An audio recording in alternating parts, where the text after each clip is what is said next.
Well, good morning, everyone, and welcome. Thank you for tuning in to Health Talk. I'm Dr. Victor Politi, the President and CEO of New Health, the Nassau University Medical Center.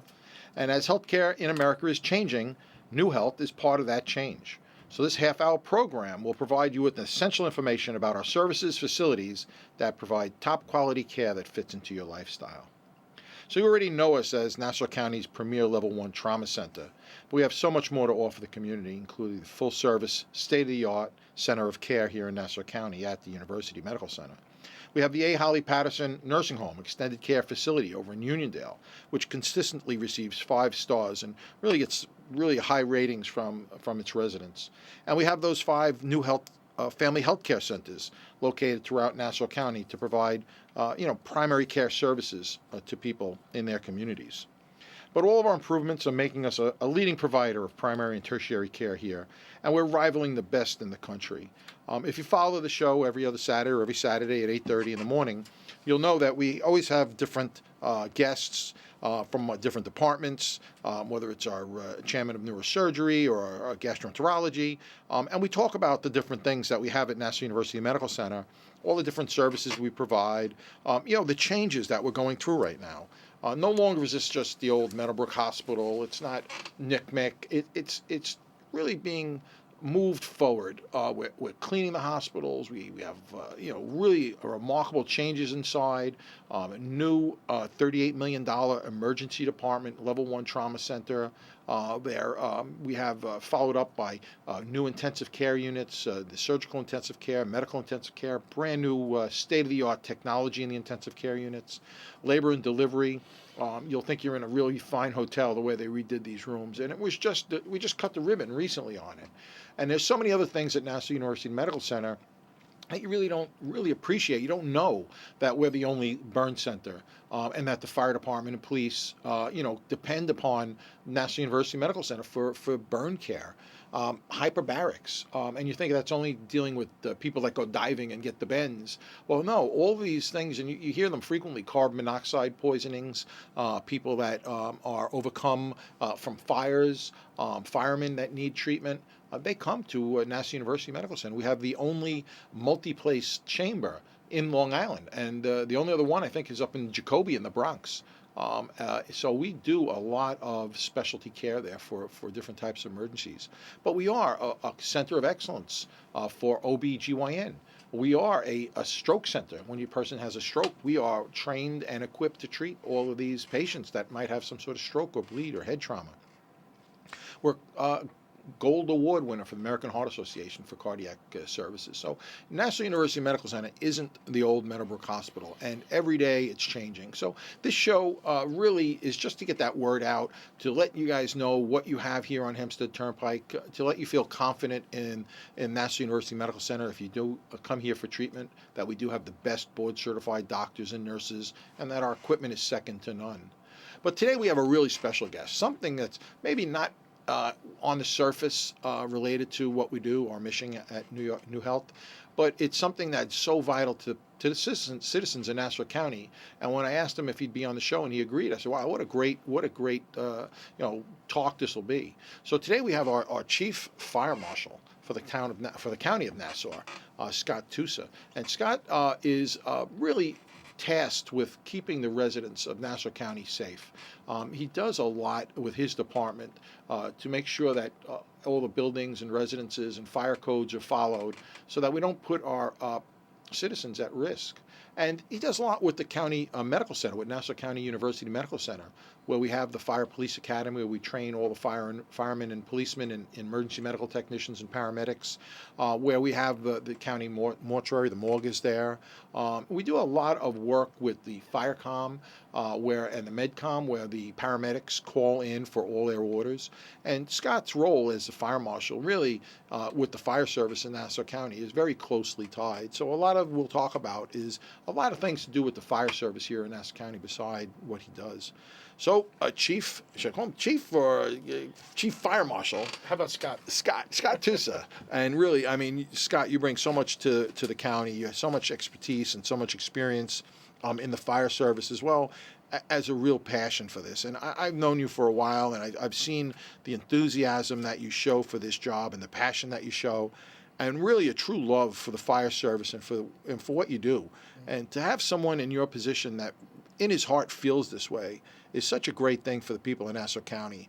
To know that someone like you really is out there doing the right thing and at all times upholding, what is right for everybody. So, Scott, welcome to the show, and I'm so glad you're here. Why don't you tell us a little bit about Scott Tusa? How'd you get started in this whole thing, and what you do as far as the Fire Marshal service? Okay. Well, first I'd like to thank you, Vic, for the invitation to your radio show. My pleasure.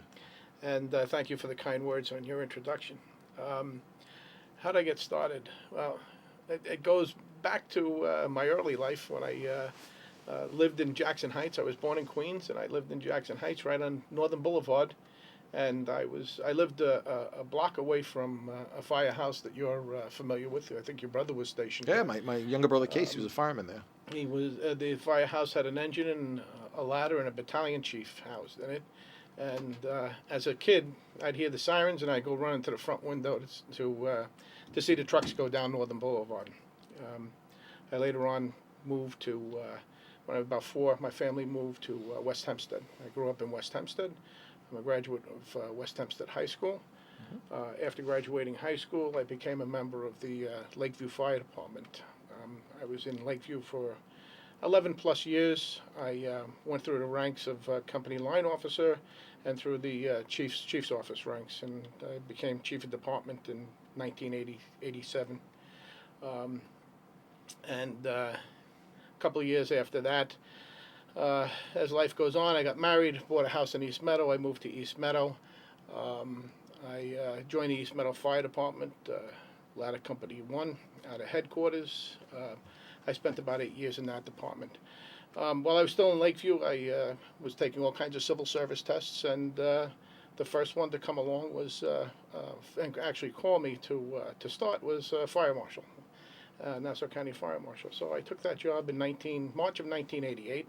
I just celebrated my 27th anniversary as a Nassau County Fire Marshal. Congratulations. So, and again, I started out on the bottom and slowly but surely took tests and rose to the ranks. And approximately 2 years ago, as a matter of fact, this month it was 2 years ago, I was appointed to chief of department, chief fire marshal.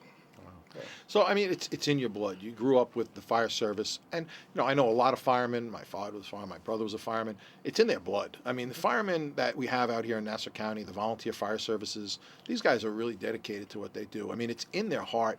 I see them all the time, at the hospital. I'll see them at different types of continuing medical education. And the enthusiasm that they have for the fire service, the real, the concern that they have for their communities really comes through. You have to really give a lot of credit to those volunteer fire department guys and girls. Our firefighters here and EMS workers here in Nassau County are extremely dedicated. They receive no compensation. They don't get a salary. They do it in their spare time. There's a tremendous amount of training that they must undergo constantly. And again, they're doing it for their community. So their level of dedication is unsurpassed. And you mentioned it's in their blood. A lot of the members in the fire service are second, third, even fourth generation firefighters in their local community. So now, as you rose through the ranks, you became a chief fire marshal. So what do the fire marshals do? What exactly does for the listeners? They know the fire marshals are out there, but what's their role? What are their responsibilities? Well, we have several different roles and responsibilities. The fire marshal's office, first of all, is an umbrella of 3 different branches. One being the fire marshal's office, the other being fire communications, and the third branch is the Fire Police Academy, which is an EMS academy located in your hospital, as you well know.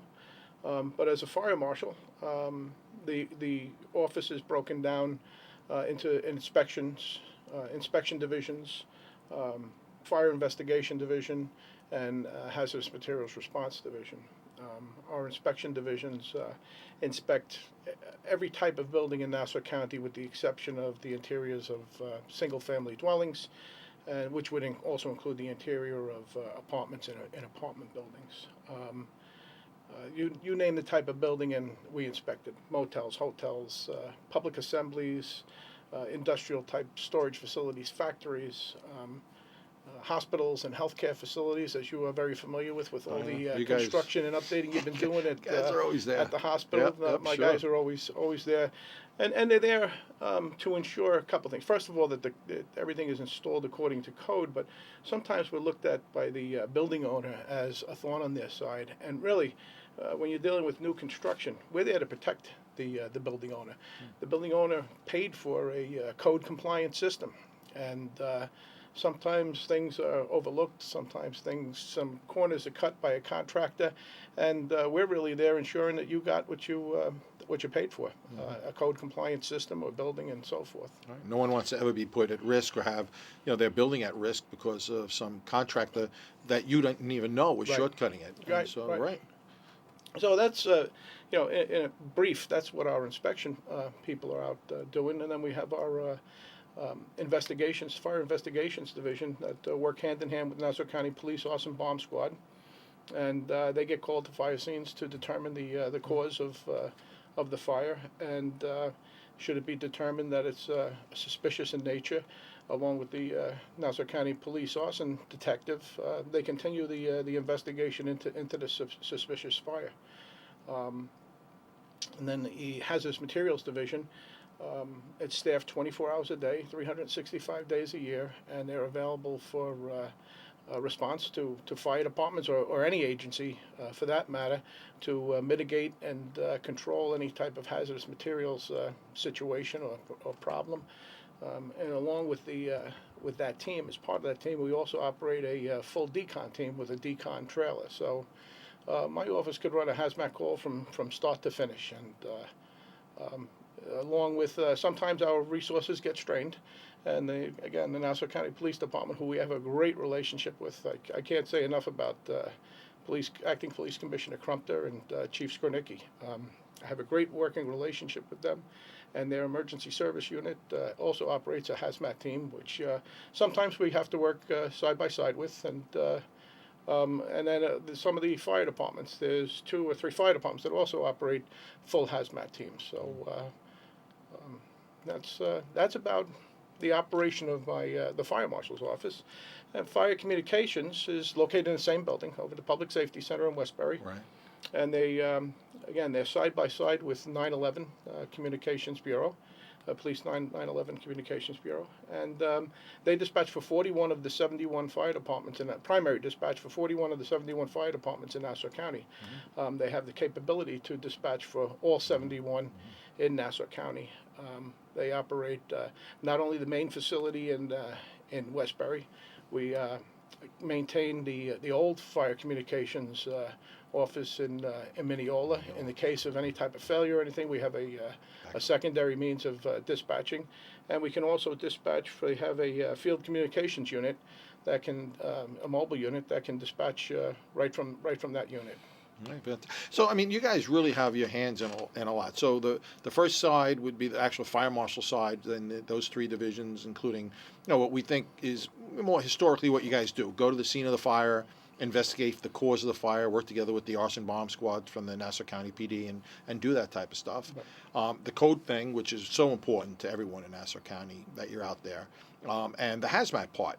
And people don't realize how often, if there's a gas tank explosion, everybody knows about it, but if there's a little spill, an oil spill, or some other hazmat or hazardous material type of event, you guys are in there working with the police departments as well. And, I know you and Commissioner Crumpter and Scott Skornicki and Craig Kraft. I mean, the commissioners that are currently running the emergency services right now in Nassau County are amazing. And I know you guys all, discuss things and work well together. And, it's so important to see the fire service and the police service, the fire marshals, the OEM, the emergency medical service with the police EAB ambulances, that just work well together as a team. I mean, they're really, you hear things, that, in other areas and other jurisdictions, but we don't see that in Nassau. We see the police department, emergency service unit, and your guys working hand in hand together.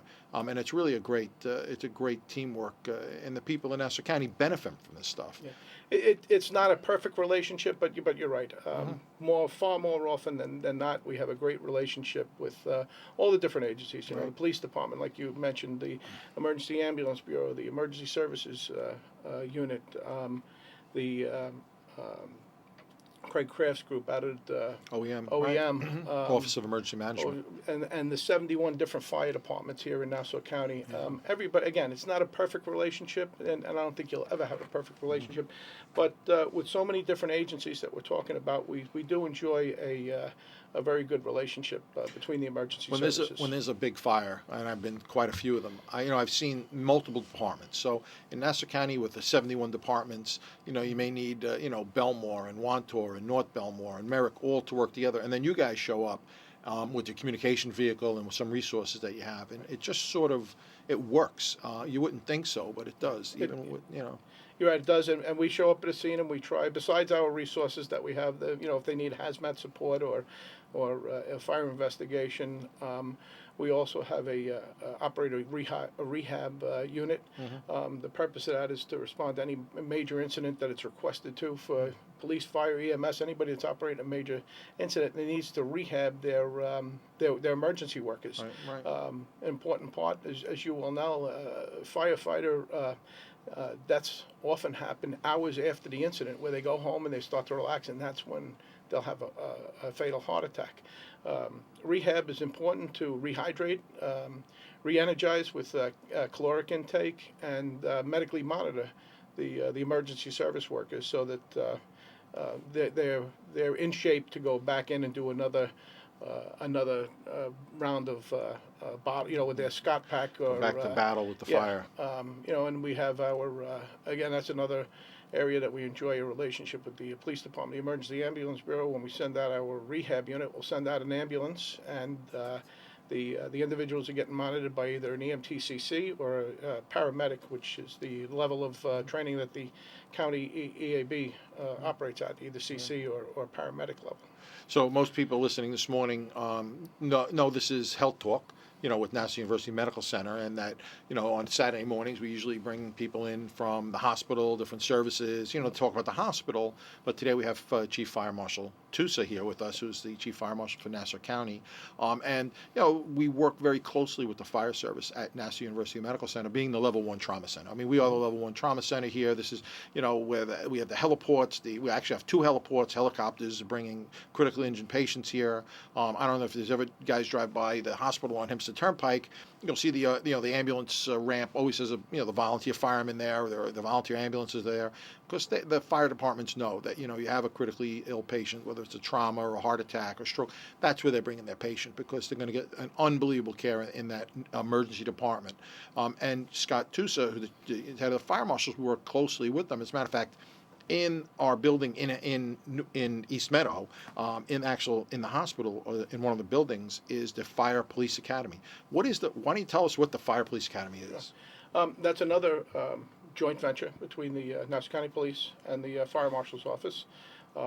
It's a EMS academy staffed by fire marshal personnel and police emergency ambulance bureau personnel, and they provide EMS training from first responder to EMT to EMTCC to paramedic training. It's an accredited academy, right. Which I'm very proud to say.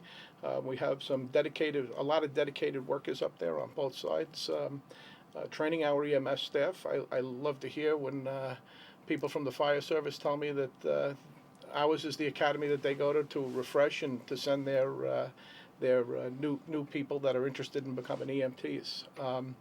It's located on the 2nd floor, as you well know. Yeah, sure. Beautiful location. Yes. And you guys just redid that whole floor. It's a state-of-the-art classrooms. Yeah, yes. It's not complete yet, and through your cooperation, we're going to continue renovating a very large classroom so we can run larger classes with less instructors, having to bring in less instructors.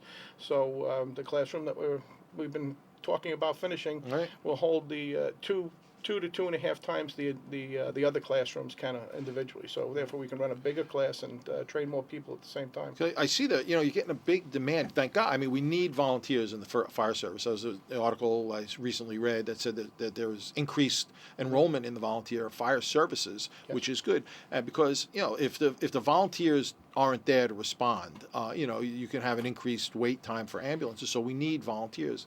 And your police fire academy trains those people. So, I mean, if you're a fireman now or an EMT or whatever, and you're listening to the show, you know exactly what we're talking about. But for, you're driving on a Saturday morning, taking your kids to lacrosse or something, and you're listening to the show, you may not know, but the EMTs, emergency medical technicians, and the advanced emergency medical technicians, or CCs, critical care, they go through a lot of training to become EMTs and AMTs and paramedics. And they go to special schools, and these guys do it on their own time. They're not paid to go to these schools, and they do it in the evenings or on weekends. And 6 months, 9 months, or to over a year for paramedic training that they go. And as paramedics, they learn to do IV lines, they defibrillate people, they give medication, they do all sorts of, very advanced life support skills. And we teach that at the Nassau University Medical Center, at the Fire Police Academy with you guys. There are other places. I mean, VEB, the Vocational Education Extension Board, which the Fire Service Academy, which is located, they got really a beautiful campus out there in Bethpage. And they do a great job as well, and they do a lot of training for our firemen and our policemen, and they do the fire school and stuff out there in Bethpage, and they're a great group of guys, Frankie Chester, and we can't talk about Ray McGuire and John, John Brown, the chief instructor. I mean, they got really great people out there on the fire service side to train firemen. And they also do the EMS operation as well and do a great job. So, we work on you guys with the Fire Police Academy and the VEB, Vocational Education Extension Board guys, work together. You work together to train the fire services in EMTs. And I know you guys are packed. You have classes continuously to the point where now you need bigger classrooms. And that's a great sign for Nassau County. That's a great sign. So hopefully that continues. Hopefully. Right now I have about a dozen fire marshals. You talked about the length of training. I have a dozen all fire marshals are trained to the level of EMT, which is relatively basic in the EMS world, but right now they're going through their 3-year refresher, and they're in the academy 8-hour days for 2.5 weeks to go through that refresher training. So it's very time consuming, time involved. My daughter recently went through a EMT original class, and that class ran about 7 or 8 months. It was for her to get her EMT basic training. And let me tell you, that is such great training. Let me just put on my doctor hat. When we look at, medical schools and PA school, physician's assistant, or even nursing schools and nurse practitioners, you have these young guys and girls coming out of high school. For them to join the volunteer fire department or a volunteer ambulance service like Belmore Merrick or Wanto Levittown or Mineola, these volunteer fire departments or volunteer ambulance services will train your children, will train these young adults in emergency medical technician. And that gets them interested in medicine. That gets them involved in medicine. They learn exactly what's going on. And it looks great on their resume when they apply to colleges and medical schools that they did this, they had this experience. So it's a great thing for youngsters to do. I know in my hospital we have a lot of youngsters come to volunteer. So high school students will volunteer, the old candy striper type of thing, but not really. Here they're doing, they want to be nurses, they want to be physical therapists, they want to be pharmacists, they want to be PAs, and they'll come and they'll volunteer and help, do things for the patients, but at the same time they're getting their community service and they're experiencing medicine. The EMT world, like you at the Fire Police Academy, if I'm just Joe Citizen, could I send my child to the EMT school to get this type of training? Yes, you could. You could.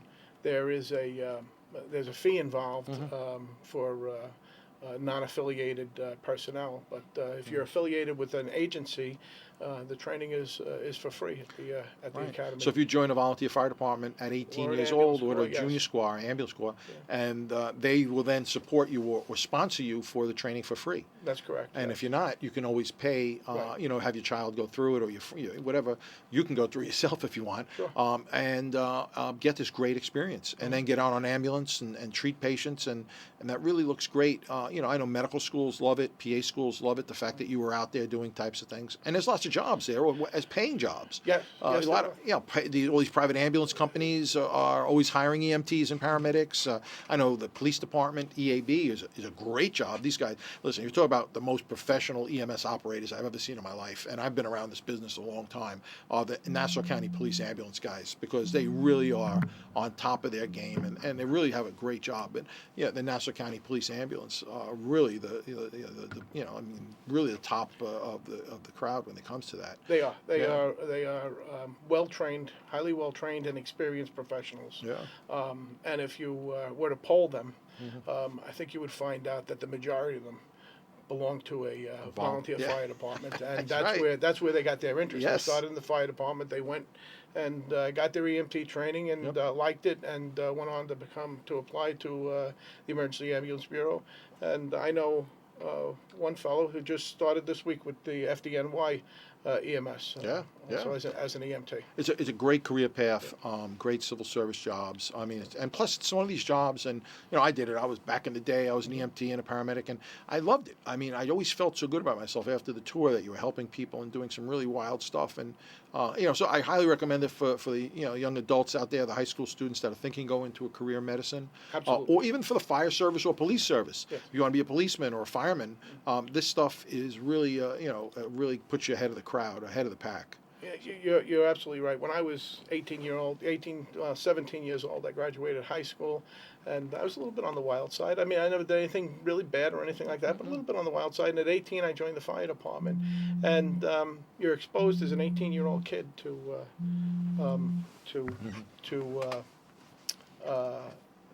more mature Right. members. It helps grow you up pretty quickly, especially when you start seeing some destruction, injuries, and death. It really Right. makes you grow up quickly. It matures So you really quick. it does, and I'm very grateful to the volunteer fire service. It's where I got my career from. It got me interested enough to start taking civil service tests. I was an iron worker and started taking civil service tests, and I am where I am today because of the volunteer fire service. Yeah. I'm the same thing. I started back in the day as volunteer ambulance and paramedic, and I worked for the city EMS, and eventually went to medical school and became a physician. And I see so many other physicians that did the same thing. So the work that you guys do at the Fire Police Academy in training young. I actually stopped by the EMS classroom last night over at NUMC, and I looked at the EMT basic class, and they were all young adults. I mean, there had to be maybe 15 or 20 kids in this one, people in this one class, and who were all 18, 19, years of age, just coming out of high school. They want to be nurses or physicians, and they're getting involved in some of these volunteer services. So it's a great start. Too bad you can't interview yourself because you have an amazing career in law enforcement and EMS world. It was great, and I tell you, and that's why I could actually talk, so candidly with you, or even with Tom Crumpton when I had Tom Crumpton here, the police commissioner. He was a great guest as well, and someone that really, really loves the job that he does is with the police department and the fire service, and and listen, I can't talk about you and Crumpton and Kraft without thinking about Ed Mangano, and this is not a political lecture or talk, but he chose such great leaders for these different departments that really, for the right reasons, and you guys are really 100% into what you're doing. So it really is great for our county. So, Chief Fire Marshal Tusa, I just want to say thank you very, very much for being here, and thank you for the service that you perform every day, and your men and women that work for you provide every day to Nassau County. You guys really are unsung heroes behind the scenes doing all the things that you do. So I thank you very much for being here, and Godspeed to you and your crew. Thank you. You're welcome. So I'm Dr. Victor Politi. I'm the president and CEO of Nassau University Medical Center over there at Hempstead Turnpike. And, well, what a great show. Scott, what a great guest. And you really brought a lot. I love talking to you. I could talk for another hour. Everybody's giving me waves and signs, and people are turning off the microphones. So everyone have a great Saturday. Stay healthy. Check those fire alarms. So check the fire alarms. Check your smoke detectors. Check your carbon monoxide detectors. And make sure you have a working fire extinguisher and all that other cool stuff. And have a great day. Goodbye now. Thank you.